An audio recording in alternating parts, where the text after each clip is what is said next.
What is good with y'all? It's your boy Chris, and we're back on Spurs Spotlight with another banger. Yeah, y'all gonna stop coming in my live talking about this Victor dude, bro. We hooping this year. Y'all gonna see.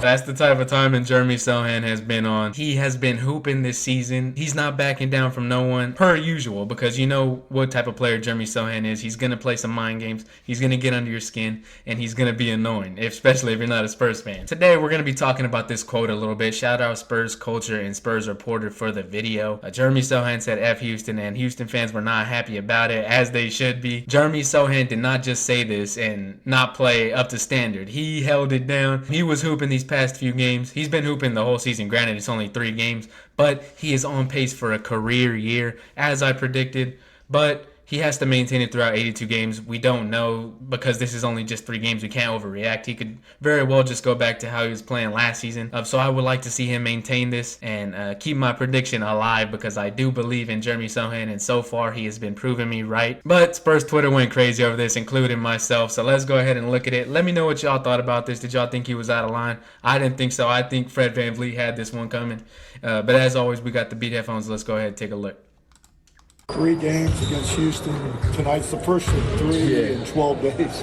Is that a good thing, or would you rather have it spaced out? I don't decide the games, the schedule. So you guys forming a rivalry, man. 2 young teams. It's always been a rivalry.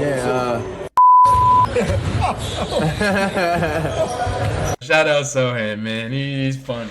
But I know Sochan has had some altercations with Amen Thompson. You know, that thing happened with Wemby where they grabbed the ball and everything. Dylan Brooks has just always been an annoying player. Everyone knows that. So obviously Jeremy Sochan does not like the Rockets. I know Wemby doesn't as well. He held it down. He was playing physical. Even when the Rockets were playing physical, we saw Jeremy Sochan get a little technical foul, double text on him and Jabari. He's just been going out there and being a pest, and this is exactly what we need from Jeremy Sochan. And this got me thinking. Sochan is just talking crazy while we're losing. NBA fans around the league already have Jeremy Sochan on their radar for players who are kind of annoying and get under your skin. Sochan's already on that level. As you can see, he's trending down here. He's become very popular, although people tend to discredit him because of the type of role he plays. But he's going to be a great player, and so far he's been on go. So I don't mind this quote at all. I actually really like it because it is pretty funny. So Bias Houston right here posted, "Thank you, Fred. Someone finally checked Jeremy Sochan for talking reckless about the city of Houston." Checked is a strong word. I don't know if he really checked Jeremy Sochan, but let's go ahead and look at this video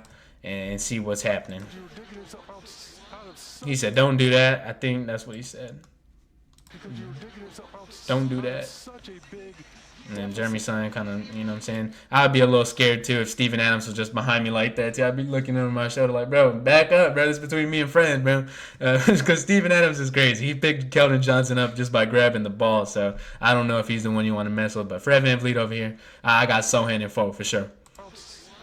Don't do that. And then I don't know what they're saying. What did he say right there?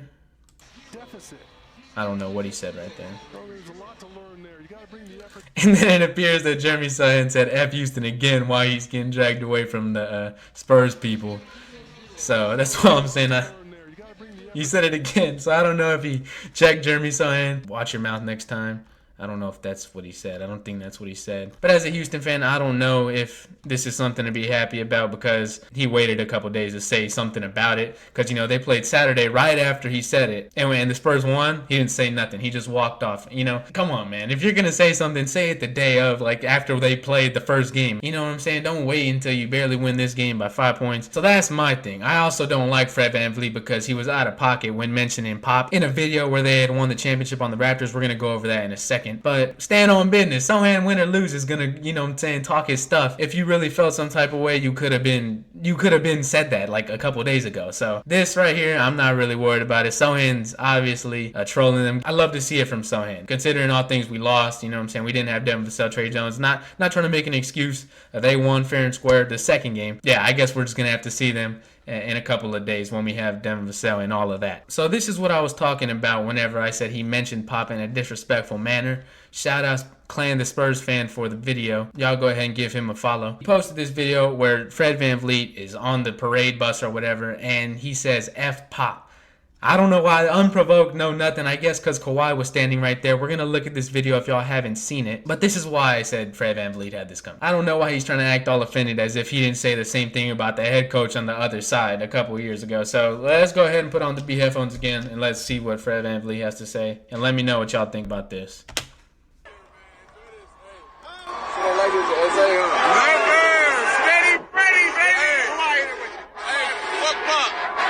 You heard that right when he's putting the camera on Kawhi. He says F Pop. He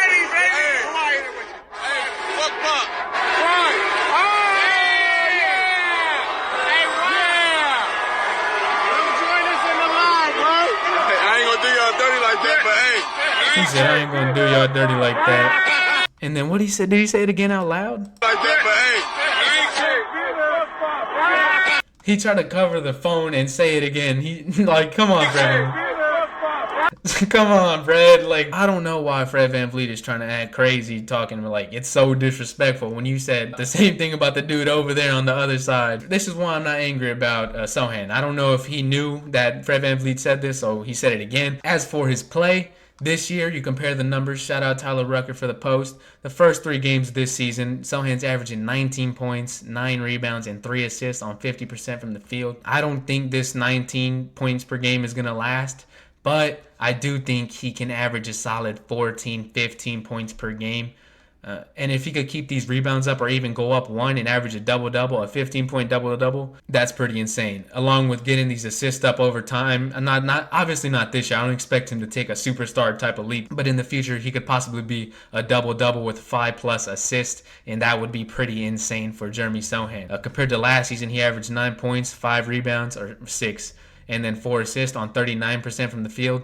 This is whenever he was starting as point guard, and obviously his stats are going to be down. But people tend to forget that he is only 21 years old. Tons of talent and potential, off to a great start. I think that Spurs fans tend to kind of downplay their players, you know what I'm saying? Instead of focusing on all the things that Jeremy Sochan is doing right, they focus on him not having a consistent 3-point shot already. They don't think about him getting his free throw percentage up from around 50% in college.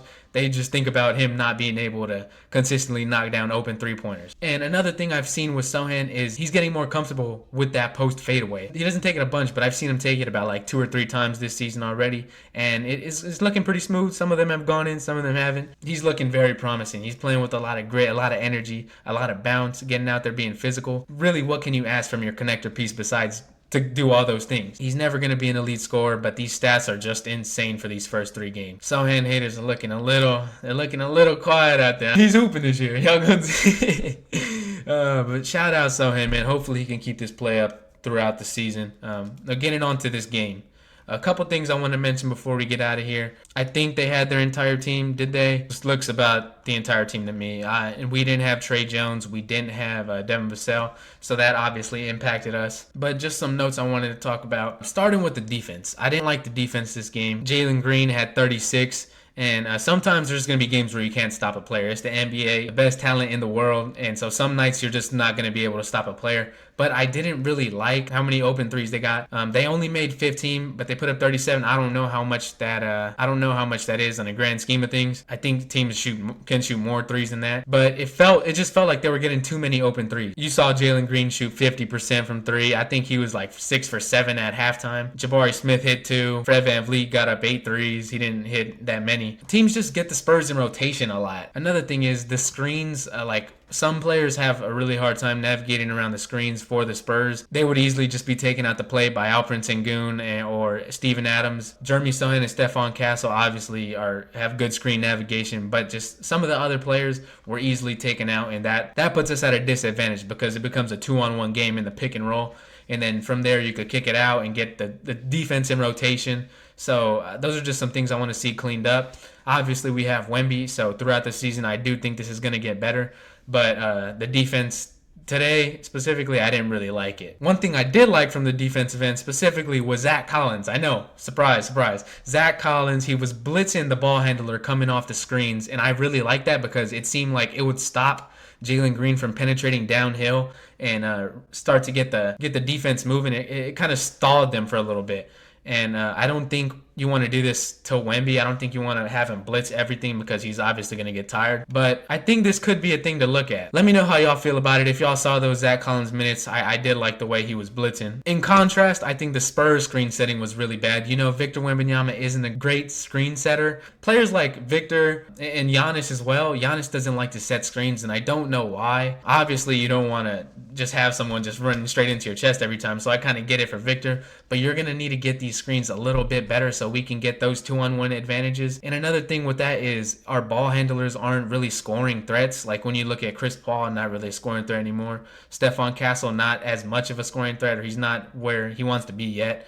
Blake Wesley, not a scoring threat. Even Trey Jones is not really a scoring threat. So they can go under those screens, or they just make the screen less impactful because you're not as worried from those guards pulling up for three like a Fred VanVleet or a Jalen Green. I think we're going to have to get some more guard scoring, and I think that's where Devin Vassell comes in, where he ball handles and gets in that pick and roll a little bit. Now you have an elite scorer along with Victor Wembanyama, and they're going to have to respect that pick and roll a little bit more. And so I think that's going to boost the offense. Another thing, I think we need more shooting. We still don't have enough shooting. And this is why I was kind of confused that Pop didn't play Mamu. Mamu was shooting that thing throughout the preseason. So if you were to play him, give Mamu these 12 minutes instead of Blake Wesley, or you can even take some of whose minutes. I don't know, Malachi Branham. I think Mamu could have spaced the floor out. And the Rockets aren't really a big team. You know, you have Jabari Smith, but you're really only going to play Steven Adams or Alperen Sengun at the center, and then the rest of the people aren't that big. So Mamu could have easily played. I don't think his defense would have been as big of a problem as maybe Pop would think, and that's crazy to say because Pop knows way more than me. But I think Mamu could have definitely got some minutes, and he could have stretched the floor out. When Wemby was trying to post up, you'd have 2-3 Rockets just surround him, and there's nobody to really kick out to that's a consistent three-point threat. So we definitely need to see some more of that. And hopefully Sandro can get some minutes, man, because he's a hooper, and I want to see him out there when it really counts. And last but not least, I want to see Victor Wembanyama get more in this paint area. He shot 5 threes. I don't mind that, although he did only shoot 20%. He shot 14 shots, and I don't know how many of those were at the rim. I just wanted to see him get down there in the paint and try to convert some more high percentage shots. Like, he's 7'5". You have Dillon Brooks down there. Pop can't set up some of the... Pop should have set up like a screen down low and get him down in the block and have him work out a little bit more. By the time he's catching the ball, he's already at the three-point line. That puts him at a disadvantage where he has to put the ball on the floor against a guy like Dillon Brooks. And although we don't like Dillon Brooks, he's not no scrub on the defensive end. He could pluck it if Wemby gets loose with it, or he even puts it down on the floor. So that's something in the future I want to see. Wemby has to be able to get down low and convert more at an efficient rate. That's all I got to say. Y'all leave it down below in the comments. What do y'all think about this game? What do y'all think about Jeremy Sochan? Make sure to leave a like. Subscribe to Spurs Spotlight. We're almost to 1K, so come on, let's get us there. And until then, it's me, your boy Chris, and I'm out. Peace.